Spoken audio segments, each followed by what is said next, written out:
Oh, hello, and welcome.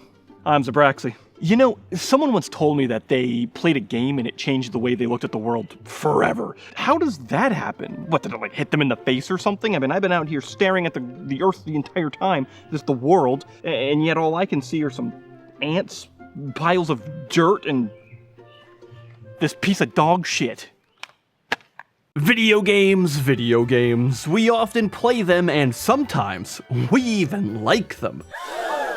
It's no secret that when we truly enjoy an experience, we feel a need to express that in far more dramatic terms than is really necessary. Like, if a game is good, cool, but I'm not wasting any of my valuable time unless it's life-changing and flawless. It's the reason I still play Rabbid's Land every weekend, because even the box says that it is the perfect party game. It's just a shame that no one wants to party with me because, well, I own a Wii U. Every so often, though, a game will come into our lives that isn't just something we think is good. We don't just like it, but we fall deeply in love with it. Wait a minute, I thought this was about games that changed the way we looked at the world, not just games we loved. Hold on a sec, I'm getting to that. Oh, okay, my bad. I'll go back to looking at my dog shit. And then sometimes, at just the right time, we'll play something that forever changes who we are. All art, and video games by extension, have this ability to be larger than ourselves, not just as individuals, but also our combined existence.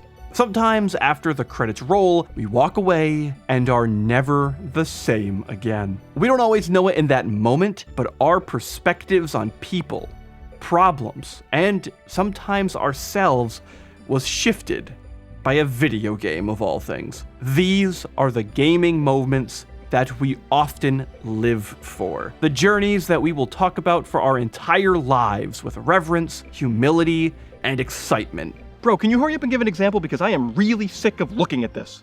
My Nintendo Switch is always a great tool that allows me to just take a breath. For fleeting moments, I'm able to forget all of my troubles. I'm able to rid myself of anxiety. I'm able to just smile and play some games. So, about addiction. I have quite an addictive personality, so to say that I have struggled with addictions over the years is quite the understatement. So, imagine trying to escape from everything only to end up playing Katana Zero and diving deep into the tragedies of addiction.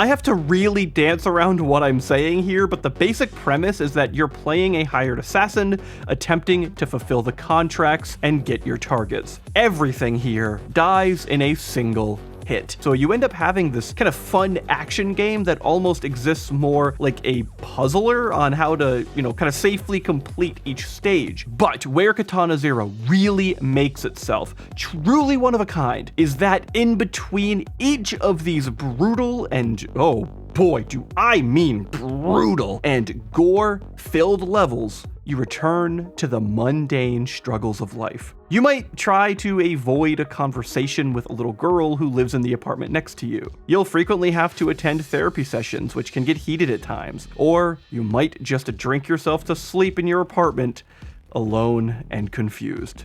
Again, there's so little I can really say beyond this because it's the combination of all of these things and the interactivity that gaming can provide that allows Katana Zero to dissect further into themes of trauma, coping, projecting, isolation, and substance abuse, all in a stylized manner that stands as potentially the most mature and respectful analysis of addiction that gaming has ever provided.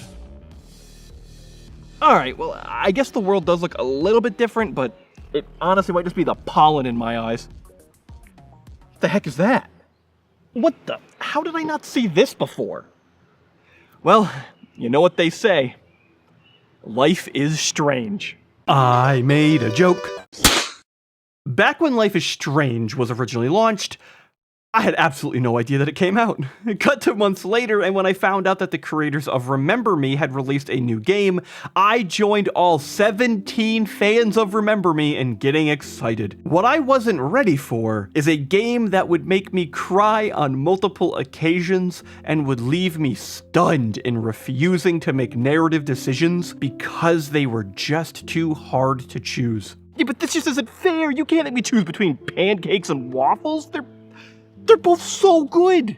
Playing through this made me nostalgic for a life that I never even lived. The setup is that Max is attending a private school and, through a freak event, seems to have obtained the ability to rewind time a la Prince of Persia. While, sure, the superpowers and everything are cool, it's the more routine interactions that makes this such a standout experience. Max is that awkward, slightly hipster nerd who many don't even know exists, and it's that launching point where she's able to engage in conversations and altercations that are core to the life of a teenager and young adult. This ranges from the mundanity of exam anxiety to the more emotional intensity of dating drama to the incredibly severe issues of things like teenage suicide. Being a teenager truly is a strange time of our lives, and if you've already lived past it, there's some real difficulty in looking back without the more jaded experiences that you now have as an adult. Reality is that when you're a teen, the problems of your life seem incredibly severe, but once you're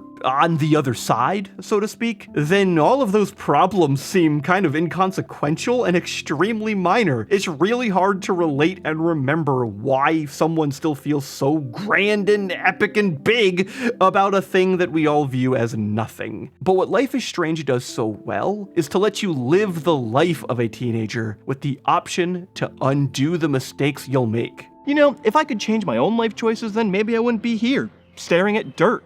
The main characters Max, Chloe, and Warren all perfectly emulate people that I've known in my own life. I could even see a bit of myself in each of them, from their strengths, their weaknesses, their insecurities, their demeanor, and their incredibly stupid decisions. I see myself a lot in the really stupid decisions. Yep, still dirt. What the hell am I doing with my life? This is another one where talking about the details of the narrative itself would only ruin it, to be honest. But when you go through a day that involves studying for homework, trying to work up the courage to tell someone your feelings for them, struggling with your irritating roommate, and trying to talk someone out of taking their own life, it really puts into perspective the chaotic nature of this time of our lives. A time where everything seems to be operating at 11, a time when we lack the ability of serious forethought, and even our best of intentions cause more problems. A time where our brains still haven't been fully developed and everything is just raw chaos. This experience doesn't paint individuals as good or bad, but expertly examines just how complicated people can be. We all have shining examples of greatness, along with terrible stains and flaws. Life is Strange is probably one of the biggest reasons why I've never been one of those, oh, kids these days type of person. Experiencing life through the eyes of Max and her attempts to help others reminds me to exercise patience, even on those who really frustrate me. With all of the chaos of our lives and the insecurities we all face, this game in particular will be sure to remind you just how complicated and strange life really is. But here's the thing, not everything that's going to change the way you look at the world is going to do so in a positive way. What if it's so bad that it changes you? What if it's a gross pimple on the forehead of life? What if it's literally dog shit, or worse, Mighty Number 9? August 31st, 2013 is a day I will remember forever. I've always been a fan of the MegaMan series, and around this era, Capcom had been content with leaving the franchise basically dead, and when Mega Man Legends 3 was also cancelled in 2011 because, well, the fans didn't want it bad enough. You too, Capcom.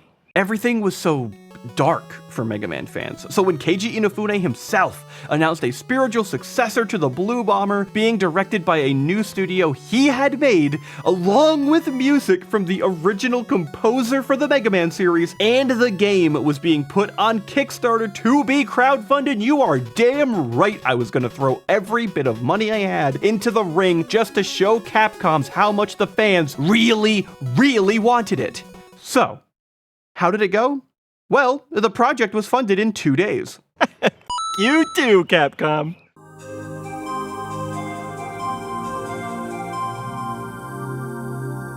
I was in college around this time and was so excited for Mighty Number 9 that I donated multiple times and even skipped going out with friends quite a few times to save up some money so I could get a higher donation tier. For about 3 years straight, I checked the Kickstarter page basically every day. It became my obsession for those 3 years until it finally released. And when it came out, oh boy, nothing, I mean nothing was gonna stop me from 100% completing Mighty Number 9, and I didn't play it. I didn't even launch my copy of the game. I saw the reviews. I saw the gameplay.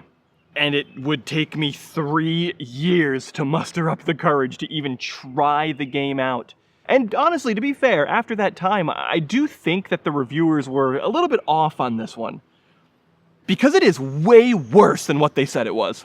it's more than just the game itself for this one. The Kickstarter was a constant mess. Incredibly long periods of time would go by without any updates. Inafune and the team even seemingly abandoned the project halfway through to start a separate Kickstarter for another project called Red Ash, which also had another project for Red Ash, which was an anime. Combine all of this, all of the delays, all of the dodged questions, the poor taste marketing. Make the bad guys cry like an anime fan on prom night. That actually is pretty funny now, but really wasn't at the moment. And the fact that everything that led to this, being the Mega Man Legends 3 game that was canceled, which was a project that was also led by Inafune, it became pretty easy to see what, and more specifically who, the common variable was. This didn't change the way I view the world in a positive manner at all, but reminded me of the constant human element that goes into game development. It did make me a bit cynical, and reminded me that the relationship between dev and customer should be that of a business transaction and less of a parasocial friendship. It reminded me of how fast something can go from promising to, oh dear God. But it also reminded me that making games is hard. Creating anything is really difficult. As much as I'm mad, as much as I'm angry as a customer, you disgust me. At the same time, it did also teach me to be a bit more sympathetic and empathetic to creators and developers, because this all is very difficult. Look back at the ground. You know, maybe I am seeing things a bit differently because I just found another game. Thanks, voices in my head. You suck, Zabraxa. You own a Wii U. So, if you were to ask me why I ever wanted to play Hellblade Senua's Sacrifice, well, that's an easy one. Ninja Theory, cool Viking chick, $40 at launch. What hooked me for no other reason than being a cool action game at less than full price eventually pivoted into an experience that might be one of the most impressive games ever. Not because the game looks that good, not because the action is that amazing, not because I'm holding a controller and there's not even a TV in front of me. Hellblade does something that gaming is more equipped for than potentially any other art form, but is often grossly left underutilized: to create empathy. Senua struggles with psychosis, a condition that has her struggle with differentiating between reality and fantasy. Extreme and constant hallucinations serve to constantly strike down at Senua's willpower and focus. Even mundane tasks like lifting a lever to open a door becomes a struggle as multiple voices and personalities attack and belittle her, turning something so secondhand into a real obstacle. Empathy, empathy, empathy. That's what Hellblade is trying to instill in the player. While it would be pretty insulting for me to say that I know at all what it's like to deal with schizophrenia, what it is true now is that I've gone from having only my imagination to run with to but a small sample of reality of what many live with. This isn't just a window into that world, but through the use of interactivity, we are handed the reins themselves of but a small slice of a mental condition that the overwhelming majority of us will never understand. This here is why I stand by video games being high art. This is the raw power of video games. This opened my eyes more and more to remember that despite not always being visible to yourself, the struggles that others are going through might be silent, but are real nonetheless, and sometimes brutal in nature.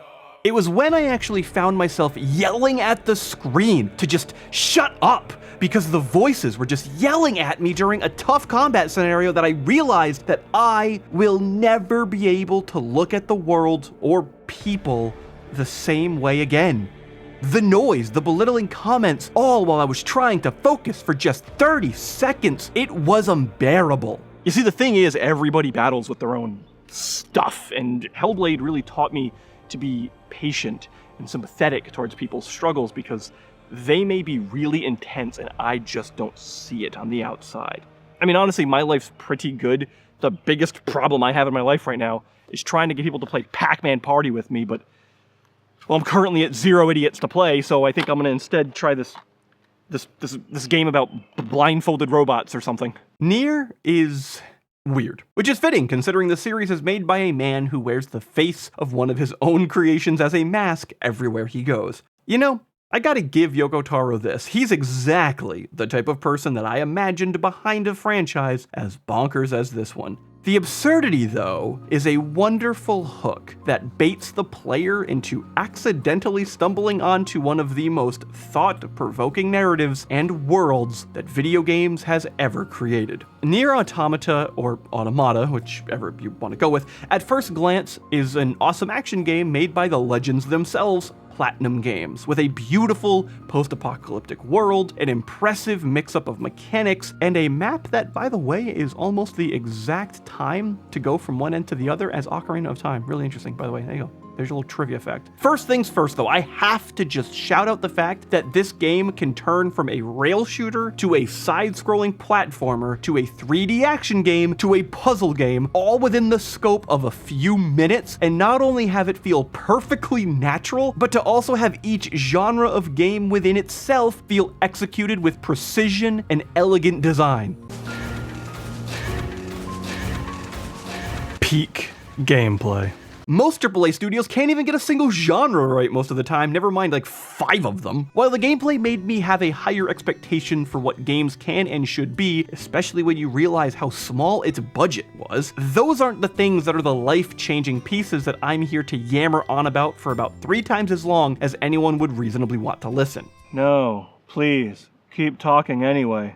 The first playthrough of Automata is interesting and taps into some really great themes of identity and insecurity. This one boss early on is a sentient robot that has developed a crippling fear of being ugly. They grow and learn to attribute the bad things in their lives to their lack of beauty, and to cover that insecurity of themselves, they attempt to use others to make themselves more beautiful. Except, well, in this case, it's literally others, as they use the other bodies of androids as decoration for outfits, and in their attempts to find their own inner beauty, they've lost their own identity. And the song is absolutely amazing.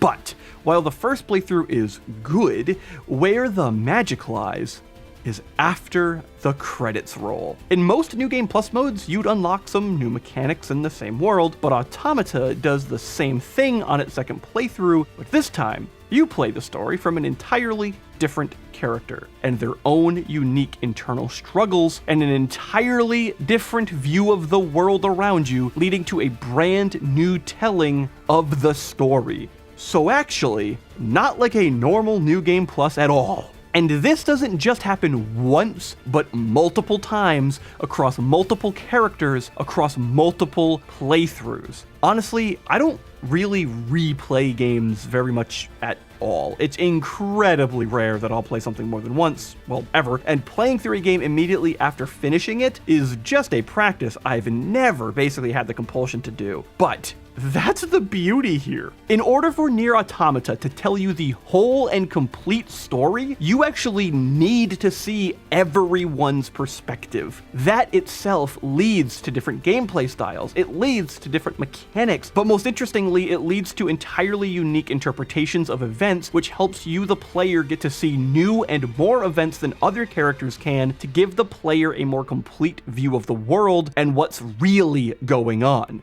This leads back to empathy again, just like Hellblade, just like Life is Strange and Katana Zero, and hell, even just like Mighty Number 9. When you first play through Nier Automata, you develop this conviction that you know what to do and how to do it. You, the player, and by extension, the character 2B, are convinced that the path you're taking is the right way. While new information is constantly coming your way, while you do your best to understand all sides of this existential conflict, you're never truly opened to all sides because it's just not possible. You're only one person. Never once could you imagine that living someone else's experience could shatter your expectations not only of others, but the whole world itself, and especially your own actions. Nier Automata exposes us to the philosophical dilemmas that we're afraid to face. It opens our eyes to the tragedies of others that expose our own flaws. It thrusts its way into our insecurities and prevents us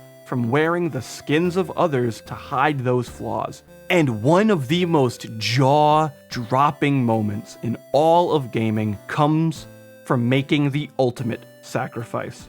I can't risk spoiling the details of this moment, and if you've never played the game, I hope these words drum up curiosity to try all of everything there is up to the 5th ending. But for those of you who know, well, you know. But to all of you who did make that ultimate sacrifice in order to help other players beat the final boss, thank you.